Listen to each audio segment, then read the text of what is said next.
এটা দেখাবো সোজা ঠিকটা দেখালাম।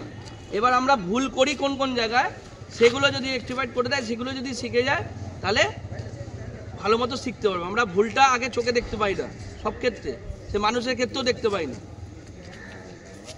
ঠিক আছে, ভুলটা আগে সবার আগে দেখতে হয় যে ভুল কি করছে। তাহলে একটা ভুল মানুষ করলেই তখন কিন্তু ঠিক করার চেষ্টাটা আসে। একজনের ভুল করলে আরেকজন সেখান দিয়ে শেখে যে ও এই ভুলটা করছে, আমি এই ভুলটা করবো না। ঠিক আছে, ভুলটা শেখাবো এখন। আমার যদি কোথায় কোথায় লেগে গেলে কোথায় কোথায় গন্ডগোল হবে।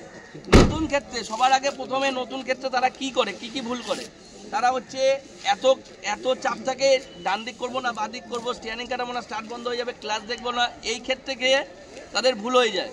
তাহলে কি করতে হয়, সবসময় ঠান্ডা মাথায় করতে হয়। প্রথম দেখতে হবে আমাদের ভুলটা কীভাবে হয়, ভুলগুলো দেখে নাও যে কোন জায়গায় এরকম ভুল হয়। আমরা কি করলাম, আমাদের গাড়িটা এরকম দাঁড়িয়ে আছে, তখন আমরা কি করলাম, আমরা এই দুটোকে ফলো করি না, আমরা ফলো করি কি যেতে হবে। কি করলাম, এই চলে গেলাম, এই চলে গিয়ে এখানে লাগিয়ে দিল,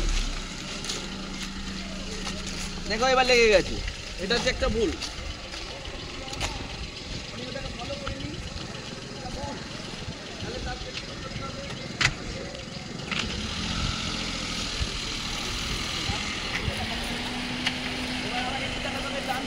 তাহলে আমার ওটা লাগবে না, ওটা ফলো করে ডান দিক চলে যাবে।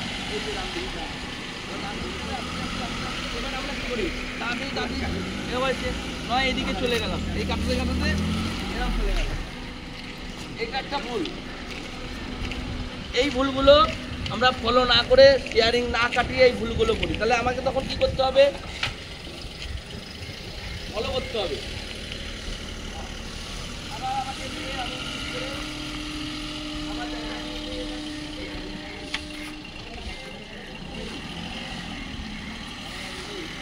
লাগলো না। এবার আবার কি ভুল করি আমরা, এরকম এটা ফলো করি না, বাঁ দিকেরটা এখান দিয়ে ঢুকিয়ে, এই একটা ভুল, এই একটা ভুল, এটা হবে না। তখন কি করতে হবে, এটা না দেখার ফলে হয়। আমাকে কি করতে হবে,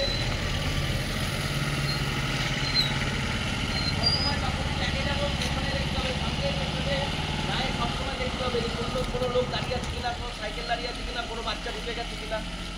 জুম করে নিয়ে গেলে হবে না। তাহলে আমাকে কি করতে হবে, এবার ওইটাকে ঠিক করার জন্য এতটা দূরত্ব আসতে হবে, নাহলে হবে না। তাহলে আমাকে বাঁ দিকে চাপতে হবে, এদিকে চাপতে হবে। এই চেপে অনেকে আছে এরম করে নিয়ে এই গিয়ে এরম দাঁড় করিয়ে দিবে, এটা ভুল, এটা ভুল। আমাকে মাপ নেই, তার মানে আমাকে আইডিয়া। তাহলে আমাকে কি করা উচিত, তাহলে আমাকে কি করা উচিত, এই গিয়ে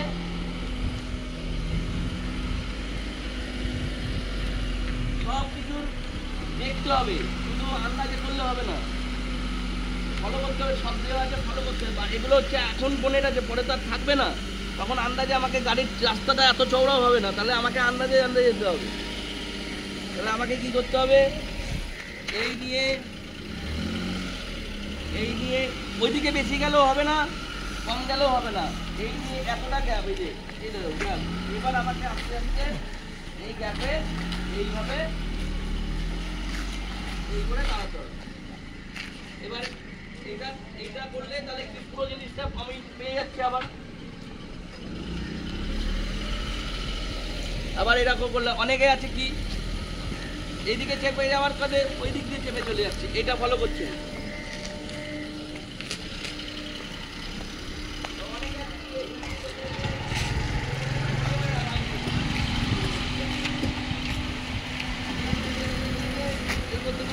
এই যে এখান থেকে কাটাতে হবে, তা না কাটিয়ে এইখানে চলে যাবে।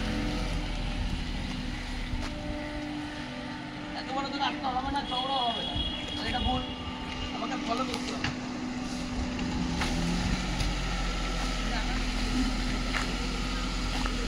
এটাও হবে না, মানে ওইদিকে পড়ে যাচ্ছে, রাস্তা তো চওড়া হয় না। আমাকে ফলো করে করে পেছনে ফলো করতে হবে, লুকিং গ্লাস, সামনে লুকিং গ্লাস, পেছনে লুকিং গ্লাস, সব দেখতে হবে।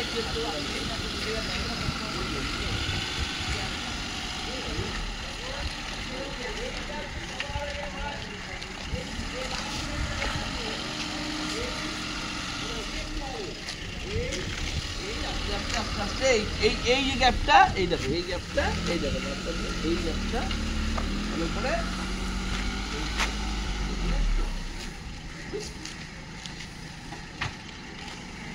আবার নিয়ে ওইখানে ব্যাকে ব্যাকি সিস্টেম।